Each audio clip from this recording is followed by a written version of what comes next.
Nah, mungkin begini, mungkin aja satu orang itu dia pelit, tanda kutip. Hmm. Nah, kalau kita bicara pelit ini kan menyangkut uang, Ya. cenderungnya kan. Tapi ternyata dia, kalau dia, saya melihat dia itu bisa aja sangat ringan.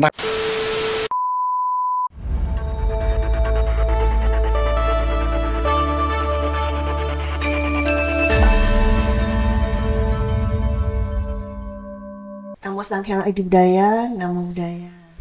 Nah, mau budaya. Namo Bahtiar.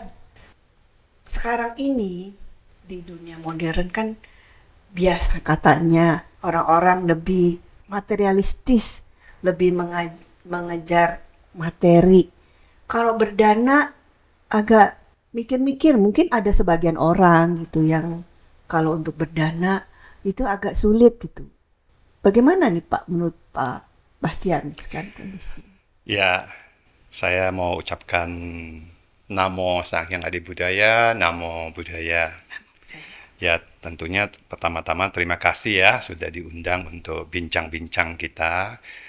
Ya, walaupun tema kita tentang dana dan kebetulannya gitu. Nah, memang betul seperti Bu Vero tadi sampaikan, ada beberapa umat juga merasa, wah, berdana lagi untuk apa gitu kan. Jadi ini memang pelik lah ya Bu Vero ya. Jadi kita bagaimana ya? Kita harus membongkar semua mainstream pikiran kita begitu kan. Tapi saya pikir kalau untuk level kita yang sebagai aktivis ya, yang sudah mengenal sedikit Buddha Dharma gitu, itu entry point-nya tuh jauh lebih gampang lah untuk kita brainstorming segala macam. Nah, biasanya yang sulit itu yang umat-umat awam yang nggak mengerti sama sekali gitu loh. Di keluarga saya kan juga ada juga beberapa gitu kan. Nah, kalau sudah bicara tentang ayo kita dana, mereka juga pikir, aduh saya kan belum ada penghasilan yang cukup. Jadi ada aja alasannya begitu. Jadi memang ini problematik yang di grassroots ya. Kita harus bagikan ada grassroots, ada juga yang kita yang sudah sedikit mengenal Dharma gitu kan. Nah, itu kira-kira pembukaannya gitu loh, Bu Vero. Em, Apakah perlu mungkin kita tanamkan juga ya ke terutama yang tadi yang di grassroots yang belum paham gitu ya mengenai manfaat dari dana apa perlu sampaikan karena kan Buddha juga ada menyampaikan kalau kita mengerti manfaat dari berdana itu kan yang soal cerita soal makanan gitu ya salah satunya ya kita nggak akan makan sebelum kita mendanakan gitu makanan kita gitu misalnya gitu seperti itu. Bagaimana pendapat Om? Iya, kadang-kadang malah beberapa umat saya lihat ya yang saya kategorikan yang grassroots itu malah pergi ke wihara itu malah mengharapkan makanan dari wihara. Wah, mereka merasa ini makanan berkah ya. Istilahnya kalau kita ada di dalam kebudayaan Chinese itu kan Japeng An atau apa gitu kan. Nah, ini oke-oke aja sih ya. Nah, tapi kalau kita melihat bahwa wihara menyediakan makanan itu kan karena ada kemurah hatian atau dana dari Mat umat-umat juga. lainnya begitu kan. Nah, jadi kita yang seyogianya jangan juga terlalu apa ya, kalau mau menikmati makanan di wihara itu sih boleh aja, termasuk saya. Saya juga dalam beberapa hal, saya juga punya sifat seperti itu. Setiap kali saya ke wihara, saya juga berpikir, wah ini ada Cia Peng An. Bahkan saya selalu wajib itu, kalau ke wihara, kalau wihara menyediakan makanan, apakah ada penganan kecil, atau bahkan segelas aqua sekalipun, saya pasti ambil salah satunya hanya semacam kayak kiasan, oh ini saya ada Cia Peng An-nya. Nah, tapi kan kita sudah ngerti itu. Kita tidak serakah mau work, ambil semuanya gitu. Kita hanya untuk simbolisnya aja gitu kan. Nah, tapi di samping itu kita melihat bahwa di belakang itu banyak tangan-tangan yang tidak kelihatan yang membuat makanan ini apapun dana ini tuh tersedia di situ. Nah, itulah yang harus kita belajar. Sehingga tadi statement tadi Bu Vero itu bahwa sulit ya orang untuk ini ya. Ini salah satu contoh kan. Jadi putaran pikirannya itu harus dibalik gitu loh. Oke, saya menikmati makanan dari wihara. Saya dapat japeng an. Tapi ingat, saya bisa makan ini karena siapa nih? Karena apa nih gitu loh. Nah, itu harus kita kembangkan gitu. Salah satunya. Oke, jadi kita harus ingat makanan yang kita makan itu adalah banyak kontribusi dari umat-umat yang lain gitu. Jadi kita juga Betul. harus bisa berkontribusi juga ya Iya, untuk manfaat yang umat yang lebih banyak lagi gitu ya. betul. Nah, cuman cilakannya untuk memutarbalikkan ini pandangan ini kan susah. Sulit lah saya bilang. Nah, tapi dengan adanya podcast ini, terus dengan adanya YouTube-YouTube yang memberikan tentang pencerahan-pencerahan berdana itu, nah itu umat-umat yang grassroots ini, yang masih awam ini, yang tidak mengerti ini, mudah-mudahan dia tuh melihat gitu loh. Nah, kalau dia sudah melihat, dia masih mikir kan. Nah, kebetulan saya ditempa sama keluarga waktu saya kecil itu tidak berkecukupan. Nah, tapi saya ini tidak menjadi alasan lah ya. Banyak juga orang yang hidup berkecukupan. Saya lihat ya, sampai sekarang pun dia berdananya itu luar biasa gitu loh. Dia tidak mengalami fase yang seperti saya alami gitu kan. Nah, tapi saya yang fase yang saya alamin sampai saya kesulitan makan membuat saya itu kan saya juga berpikir suatu saat setelah saya bekerja, saya dapat makan, saya sudah bisa dapat makan. Nah, jadi saya makan, saya ingat saya dulu ada kesusahan. Berarti saya otomatis sih teringat, oh ada orang lain juga yang kesusahan nih.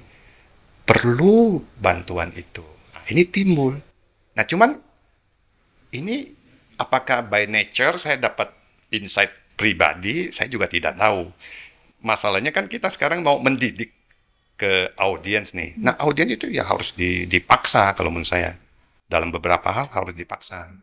Bagaimana tuh Pak cara memaksanya? Nah, memaksanya itu begini. Mudah-mudahan pertama yang melihatnya itu apakah sekarang kita ngomong mau titik mulainya itu dari apa dulu. Kalau misalnya kita mulai dari titik yang pemuda, belum berkeluarga, dia mendengarkan podcast ini. Wah, ini mesti dipaksa, ya kan? Terus mungkin dia belum melakukan berdana karena kan dia masih enggan. Tapi dia sudah dengar, oh ini harus saya paksa nih berdana ini. Lantas dia married, berkeluarga, punya anak. Nah, disitulah entry point dia itu dia harus ingat. Dia pernah ke wihara, dia pernah dengar podcast, dengar segala macam, pokoknya dia sudah harus ada tahu ini ada paksaan. Nah, ini anak saya nih lahir. Saya harus paksa loh. Maksudnya paksa di sini kita kan pengertian yang kasar ya. Ya, Tapi kalau yang halusnya kita didik. Kita bawa ke wihara, kita namaskara, kita tunjukin contoh tapi contoh kita dana kan ada kotak-kotak dana. Nah, sehingga diharapkan anak ini melihat tingkah laku orang tuanya ini, oh iya ya terbiasa gitu. Nah, itu satu seri untuk yang pemuda. Gimana kalau yang kita yang sudah tua ini kan, sudah berkeluarga, tidak mengerti berdana juga bagaimana? Nah, sekarang media itu kan sudah banyak. Nah, media banyak itu dia harus banyak melihat hal-hal yang positif.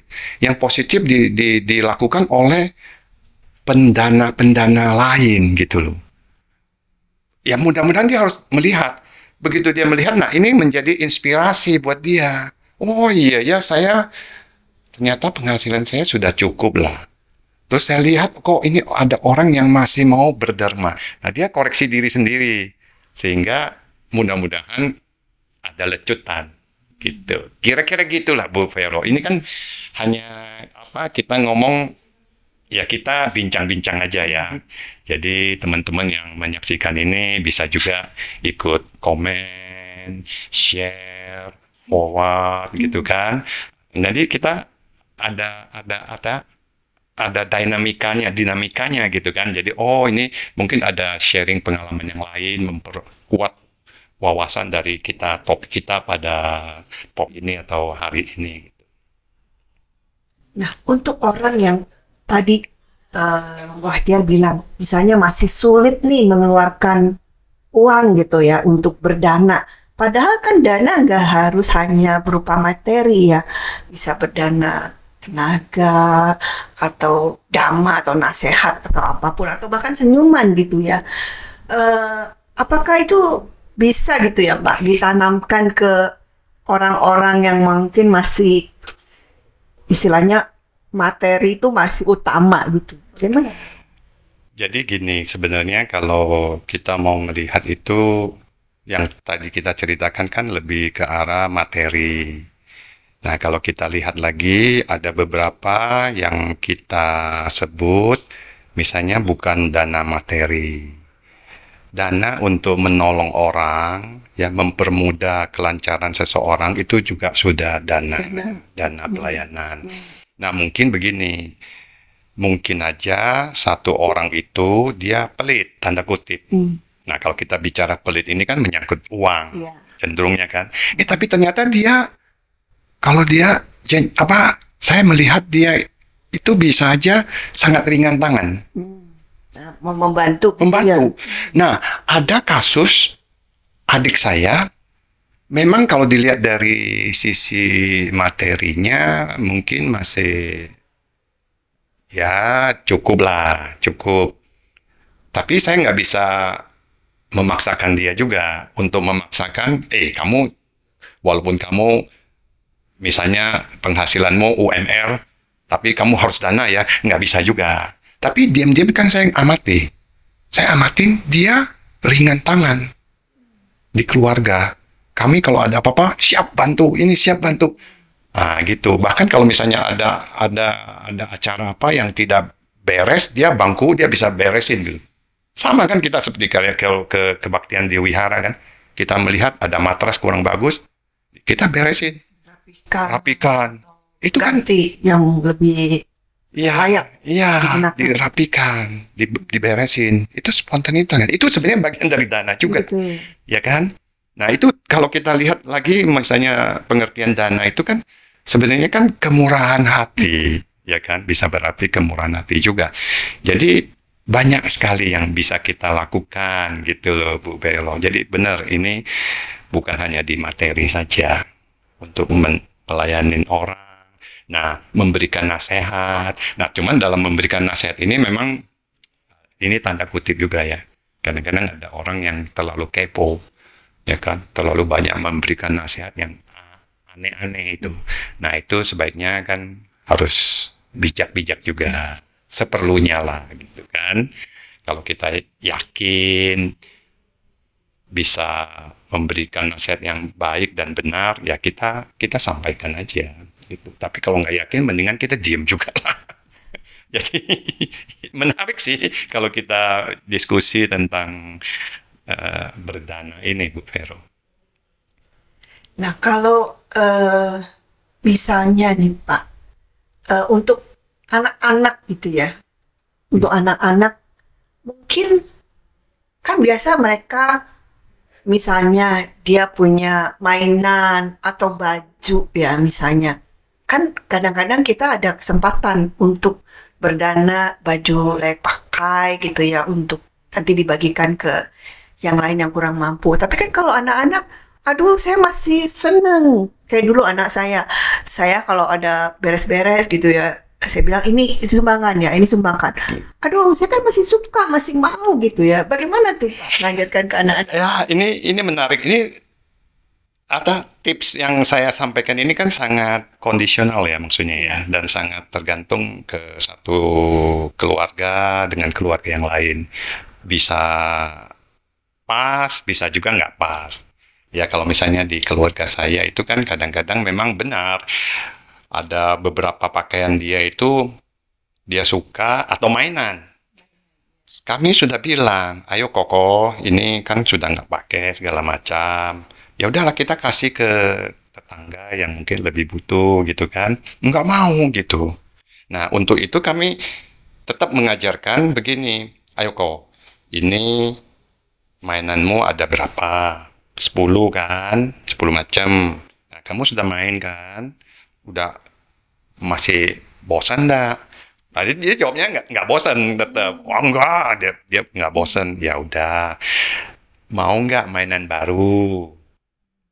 Ya kan kita pancing kan? Mau nggak mainan baru? Tentu mau. Ayo, tapi kan syaratnya satu. Kalau mau mainan baru, kamu menjadi 11. Tapi papa mau tetap 10. Ayo, berarti kan harus ada satu yang dikeluarkan. Ayo, kamu pilih loh. Kamu pilih mana yang kamu keluarkan.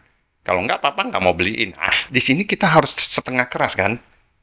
Mendidik anak itu kan. Jadi, dengan contoh gitu kan dia merasa, iya juga ya. Walaupun motifnya itu kan dia mau mainan baru, tapi mudah-mudahan dengan trik-trik kayak begini dia dapat mainan baru, tapi dia keluarkan untuk dana. Contohnya seperti kayak baju itu sama aja. Mau yang mana Bu Vero itu bisa sama aja. Nah, itu kira-kira salah satunya gitu Bu Vero. Ya, baik, Romo. Jadi kalau bisa saya rangkumkan gitu ya. Jadi kita bisa mengajarkan umat ya secara keseluruhan gitu. Kalau pentingnya itu berdana, bagaimana gitu ya. Dan kalau dana itu kan nggak harus materi ya. Walaupun sebenarnya dana materi itu tentunya bagus ya Betul. kalau bisa kita berikan. Tapi ini lebih ke arah situasi, lihat situasi dan kondisi ya. Ya. Kalau memungkinkan untuk mereka bisa berdana materi, bagus.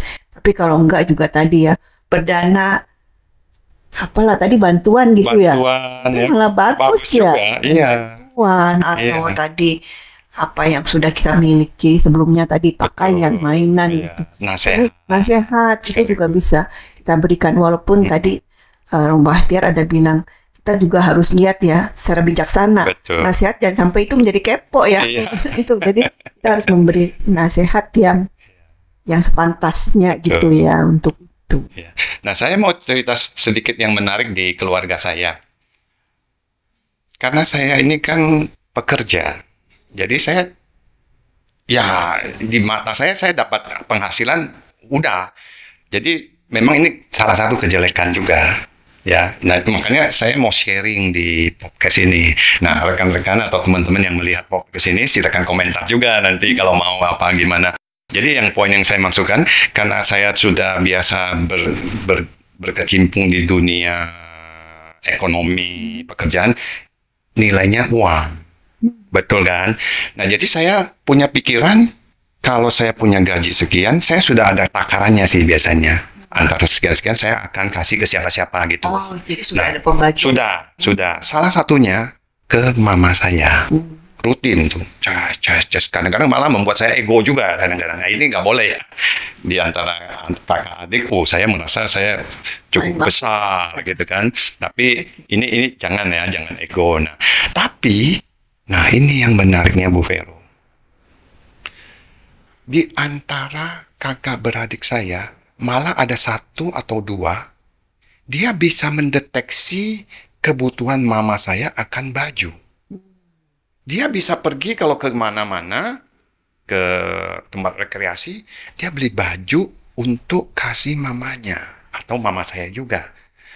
Jadi kalau saya lihat kan kebetulan mama saya kan sudah tidak ada. Sudah mendahului kami. Nah, di sini saya merenungkan, ini poin yang luar biasa. Nah, teman-teman yang bisa menyaksikan podcast ini kebajikan berdana bukan materi, tapi satu baju untuk orang tua, saya nggak bisa lakukan. Saya berdana yang sesuai kebutuhan. Dan sesuai kebutuhan. Di mana saya cuma hanya ngeplok, sebulan saya kasih.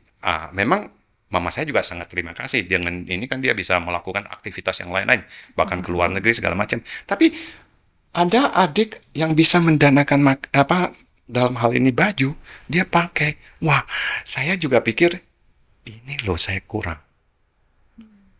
artinya apa? Saya tadinya ego, saya merasa yang tadi Bu Vero ya, di awal saya merasa ada sedikit ego yang muncul. Oh, saya ini pendana besar nih. Ternyata saya dikalahkan sama satu baju yang mungkin kalau kita ngomong ya, memang bajunya nggak mahal, mungkin 100.000, 200.000 di tempat wisata, tapi bisa dipakai sama mama saya. Dan begitu mama saya pakai, dia bisa bicara lagi ke teman lain, ini Anak saya yang kasih gitu. si A yang kasih. Dalam hati saya, aduh, hebat, hebat, hebat, luar biasa. Ini makanya di sini juga ada praktek saya harus menurunkan ego. Jadi dalam berdana itu juga bisa membuat kita ego, Bu Vero. Itu ada bahaya sekali. Ada banyak orang yang misalnya mau saing-saingan. Dia dana Iya. sekian, saya dana sekian. Padahal nggak penting itu. Oh, kalau kita bicara soal ini, kalau misalnya di dunia yang lebih besar itu bagaimana pendana-pendana besar dipanggil namanya, dikasih duduk yang hebat itu, wah luar biasa itu tekanan-tekanannya itu, gitu loh. Nah, ini kita bicara yang kecil-kecil aja. Yang kecil-kecilnya, yang daily life itu, yang kehidupan kita sehari-hari aja. Semoga kan ini bisa menjadi pencerahan gitu, Vero. Ya, terima kasih banyak. Ya, Sebelumnya saya sampaikan lagi, ya, jadi dana, ya berdana juga bisa kita kaitkan dengan menurunkan ego kita. betul. Ya kita cari dana yang betul-betul bermanfaat gitu Iya. ya, yang lagi itu dibutuhkan. Jadi kalau dana Betul. pada saat waktu itu di mana dibutuhkan itu penting gitu ya. Mungkin Iya. juga kayak berdana perhatian mungkin ya. Betul, Juga penting. betul sekali. Hanya telepon ke orang tua, Orang tua. waduh, luar biasa. Baik, nggak cuman hanya materi berarti ya. Betul. Oke, baik. Romo.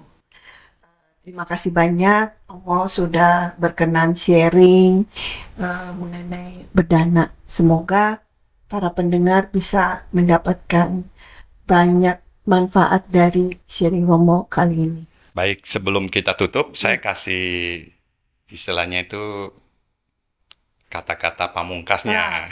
Silakan.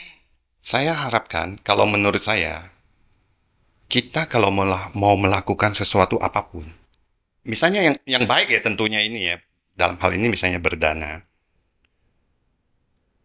teori saya, lakukanlah secara sedikit demi sedikit, tapi rutin, continue.